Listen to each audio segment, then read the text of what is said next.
Assalamualaikum warahmatullahi wabarakatuh. Alhamdulillahirabbil alamin wa bihi nasta'inu ala umurid dunya waddin. Wassalatu wassalamu ala asyrafil anbiya'i wal mursalin sayyidina Muhammadin wa ala alihi wa sahbihi ajma'in. Amma ba'du. Kawan-kawan mahasiswa akhlak tasawuf Stay Al-Fitrah yang berbahagia, pada kesempatan kali ini kita akan melanjutkan pembacaan kitab Qawaidut Tasawuf karya Al-Imam Ahmad Zarruq Al-Fasi Al-Burnusi, di mana pada kesempatan kali ini saya akan membacakan kaidah yang kelima dan insyaallah dilanjut ke-6 hingga ke-7 jika waktu mencukupi. Alhamdulillah wassalatu wassalamu ala Rasulillah wa ala alihi washabihi wa mawalah, amma ba'du. Qala al-musannif rahimahullah wa nafa'ana bihi wa bi ulumihi fid dharain amin. Ila qawlihi al-qaidatul khamisah.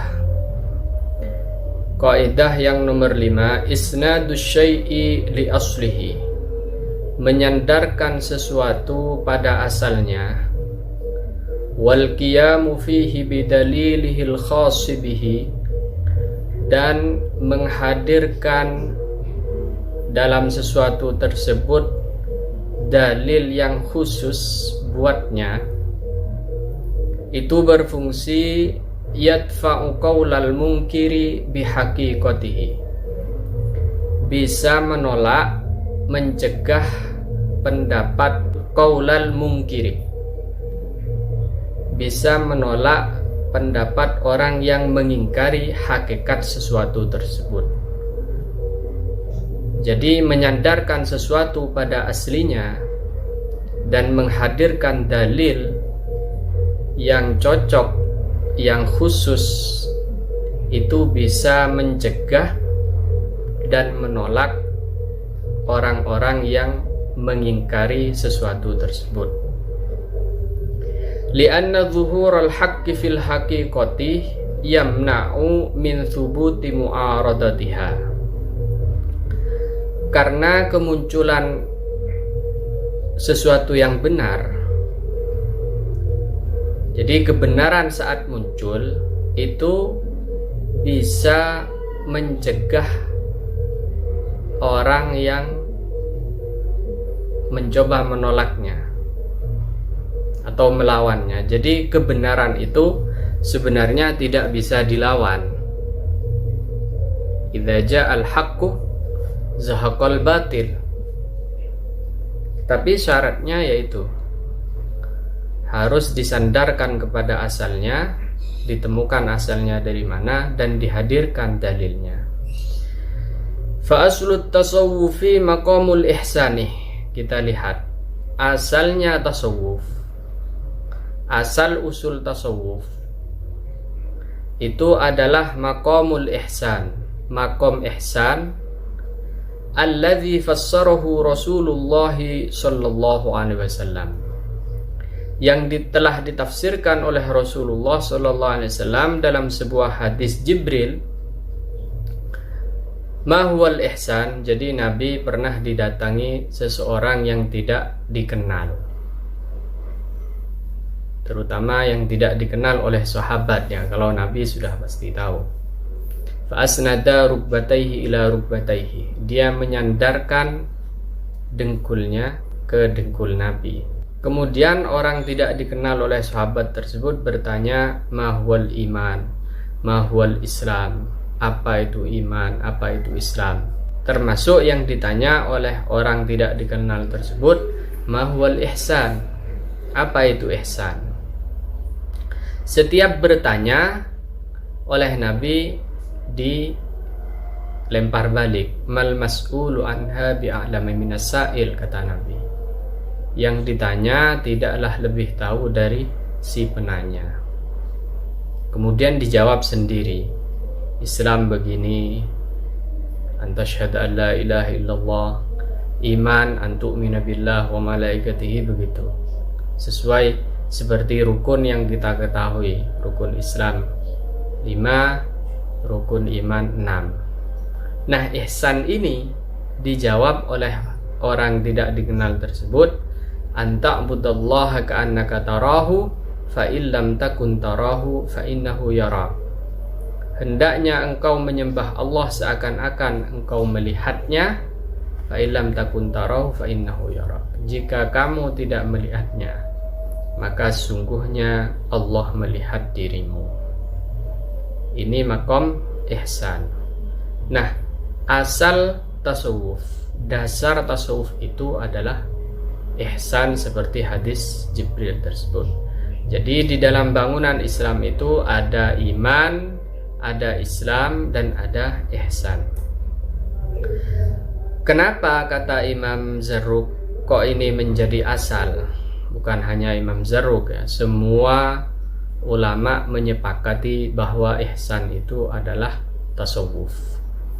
Li'anna ma'aniya sidqil tawajjuhi li hadzal asli raji'atun. Karena makna sidqut tawajjuh, seperti kita tahu di seri sebelumnya, di pertemuan sebelumnya, bahwa tasawuf itu berputar di dalam sidqut tawajjuh, kesungguhan menghadapkan diri pada Allah, itu adalah tasawuf. Nah, makna sidqut tawajjuh ini kembali roji'atun, kembali kepada makom ihsan. Wa alaihi dairatun, dan atas makom ihsan dairatun berputar. Jadi perputaran sidqut tawajjuh itu ada di makom ihsan. Orang benar-benar menghadapkan diri kepada Allah, baik batiniyahnya, baik ruhaniyahnya, dan dohiriyahnya, jasadiyahnya, itu ketika mempraktekkan anta'budallaha ka'annaka tarahu fa illam takun tarahu fa innahu yara. Idz lafduhu dalun ala talabil muraqabatil malzumati bih. Karena lafaz ihsan itu menunjuk pada tuntutan makom muraqabah, merasa selalu diawasi, al-malzumati bihi, yang selalu talazum dengan tasawuf, dengan sidqut tawajjuh. Jadi di hadis anta'budallaha ka'annaka tarahu fa illam takun tarahu itu menggambarkan makom muraqabah, makom selalu merasa diawasi Allah subhanahu wa ta'ala. Fakana al-haddu 'alaiha haddan 'ala 'ainihi. Anjuran muraqabah 'alaiha, atas muraqabah, itu juga anjuran pada ainut tasawuf, pada tasawuf itu sendiri. Jadi tasawuf itu mula-mula adalah ingin menanamkan kesadaran di dalam hati pegiatnya, di dalam hati pelakunya, bahwa dia itu selalu diawasi oleh Allah. Kama daral fiqhu ala maqamil islami, sebagaimana berputarnya ajaran ilmu fikih dalam makom Islam. Wal usulu ala maqamil iman, dan sebagaimana berputarnya usul alias tauhid, ilmu kalam, dalam makom iman. Jadi seakan-akan kalau mau dipermudah, makom iman itu adalah tauhid, makom Islam itu adalah fikih, dan makom ihsan ini adalah tasawuf. Mengapa disederhanakan seperti itu? Karena maknanya itu sudah mewakili masing-masing nama tersebut. Jadi ketika seorang menyebut tasawuf, maka yang terlintas dalam pemahamannya adalah makom ihsan, seperti itu. Ketika seorang menyebut fikih, maka yang terlintas adalah ajaran-ajaran Islam, amal-amal zahir, salat, puasa dan lain sebagainya. Fattasawwufu, maka tasawuf ahadu azza'id dinil ladzi 'allamahu alaihi salam Jibrilu, salah satu bagian agama yang diajarkan Jibril kepada Rasulullah. Jadi tasawuf itu adalah bagian dari agama, bagian terpenting dari agama Islam yang berupa Islam, iman, dan ihsan. Maka dari ini tasawuf tidak bisa disepelekan, tidak bisa dianggap remeh, karena dia itu adalah bagian dari agama itu sendiri. Agama tanpa tasawuf tidak sempurna. Liyu'allimahu, agar diajarkan, agar Rasul mengajarkan tasawuf as-sahabatah, pada sahabat radhiyallahu anhum ajma'in, fahamilah. Jadi tasawuf ini adalah bagian terpenting di dalam agama. Jadi kalau diandaikan agama itu bangunannya terdiri dari Islam, iman, dan ihsan, fikih, ilmu usul atau tauhid, akidah, dan ihsan penyempurnanya. Nanti akan dijelaskan lebih lanjut. Al-qaidatul sadisah, kita lanjut ke kaidah yang keenam. Dikatakan al-istilahu lisyai'i bima yadullu ala ma'nahu. Suatu istilah bagi sesuatu atau istilah dari setiap disiplin ilmu.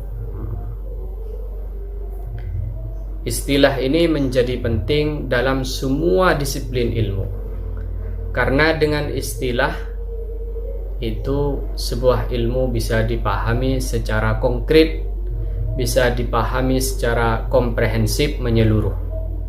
Tanpa memahami istilah, seseorang akan tersesat, karena setiap ilmu ini memiliki istilahnya sendiri-sendiri, memiliki pemahaman dari istilah itu sendiri-sendiri, tidak bisa dicampur aduk.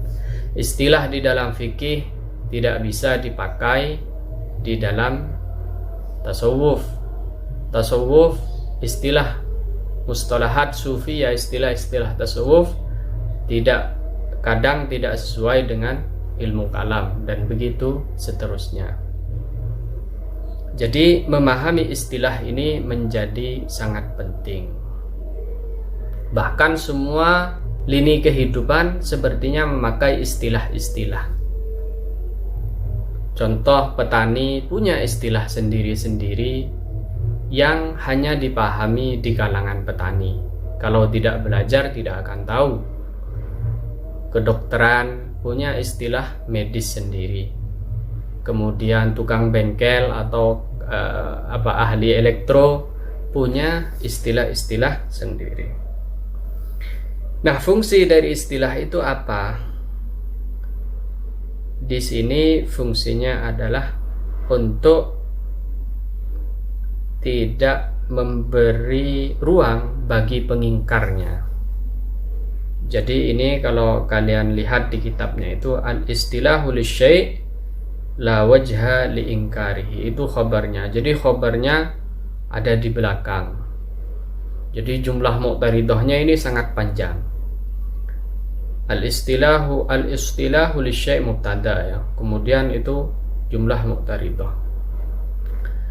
Bima yadullu ala ma'nahu, sebuah istilah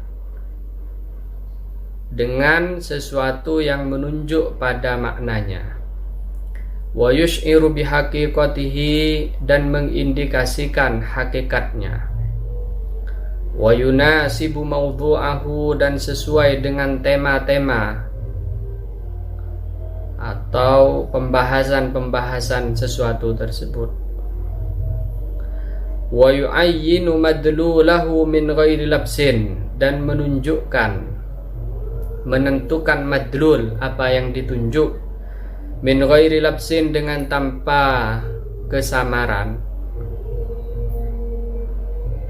wala ikhlalin, dan dengan tanpa celah, biqaidatin syar'iyyatin, tanpa mencela atau memberi aib kepada kaidah syariah, kaidah syariat, wala urfiyah, atau kaidah uruf itu kebiasaan, wala raf'i mawdu'in asliyin, dan tanpa mengangkat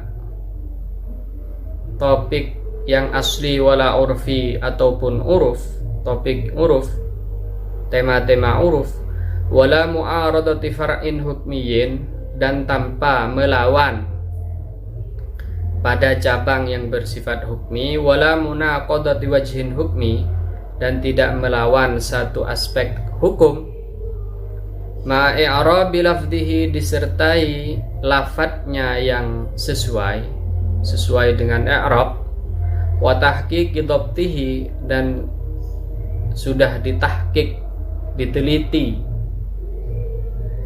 maka ini khabarnya, la wajha li ingkarihi, tidak ada wajah, tidak ada lini untuk mengingkari istilah tersebut, untuk mengingkari sesuatu tersebut. Wasmut tasawufi min dzalik, nama tasawuf yang dipakai ini masuk dalam istilah yang sudah memenuhi kriteria tersebut. Jadi kriterianya kan pertama harus menunjuk kepada maknanya, mengindikasikan hakikatnya sesuai dengan maudhu atau temanya, menentukan madlulnya tanpa ada kesamaran, artinya sangat jelas, wala ikhlalin, dan tanpa memberi aib atau celah kepada kaidah syariah ataupun urfiyah, maka nanti istilah tersebut menghasilkan apa? La wajha li ingkarihi, tidak mungkin diingkari lagi. Nah, penamaan tasawuf ini sudah jami' mani' dalam bahasa mantiknya, artinya sudah sesuai dengan kaidah yang ditulis oleh Sayyidi Ahmad Zarruq, ismut tasawuf min dzalik, li'annahu, karena tasawuf arabiyyun mafhumun tamut tarkib, katanya. Kata-kata tasawuf itu bahasanya sudah bahasa Arab, dipaham dan sempurna tarkibnya, sempurna susunannya. Ghairu muhimin, tidak absurd, tidak membingungkan, wala multabasin, dan tidak samar, tidak iltibas, tidak kacau, wala mubhamin, dan tidak dipaham, tidak mubham. Jadi sudah bahasa tasawuf atau kata tasawuf itu Arabiyyun mafhumun tamut tarkib, berupa bahasa Arab yang dipaham dan sempurna susunannya. Bistiqaqihi musyirun bimaknahu, dengan akar kata atau dengan istiqaqnya itu memberi indikasi pada maknanya. Jadi sekedar kita lihat istiqaq, akar katanya, tasawuf dari sofa ataupun dari sofa yasfu misalkan, itu orang sudah paham dengan maknanya. Kal fikhi, seperti fikih, li ahkamil Islam, seperti fikih bagi hukum-hukum Islam. Jadi fikih dari kata-kata faquha yafqahu misalkan, wal amal zahirah, dan amal zahir, wal usuli li ahkamil imani, dan ilmu usul, ilmu tauhid, li ahkamil iman, bagi hukum-hukum keimanan, wa tahqiqil mu'taqad, dan meluruskan akidah. Fallazimu fihi ma lazimun fihi, apa yang melazimi ilmu usul dan ilmu fikih juga melazimi ilmu tasawuf. Listiwaihima fil asli, karena kesamaan keduanya dalam asal, wan naklih, dan nakal, dan dalam asalnya wan naklih dan nakal. Jadi asalnya jelas semua, baik dari Al-Quran atau hadis. An-nakal itu Al-Quran dan hadis. Fafham, maka fahamilah.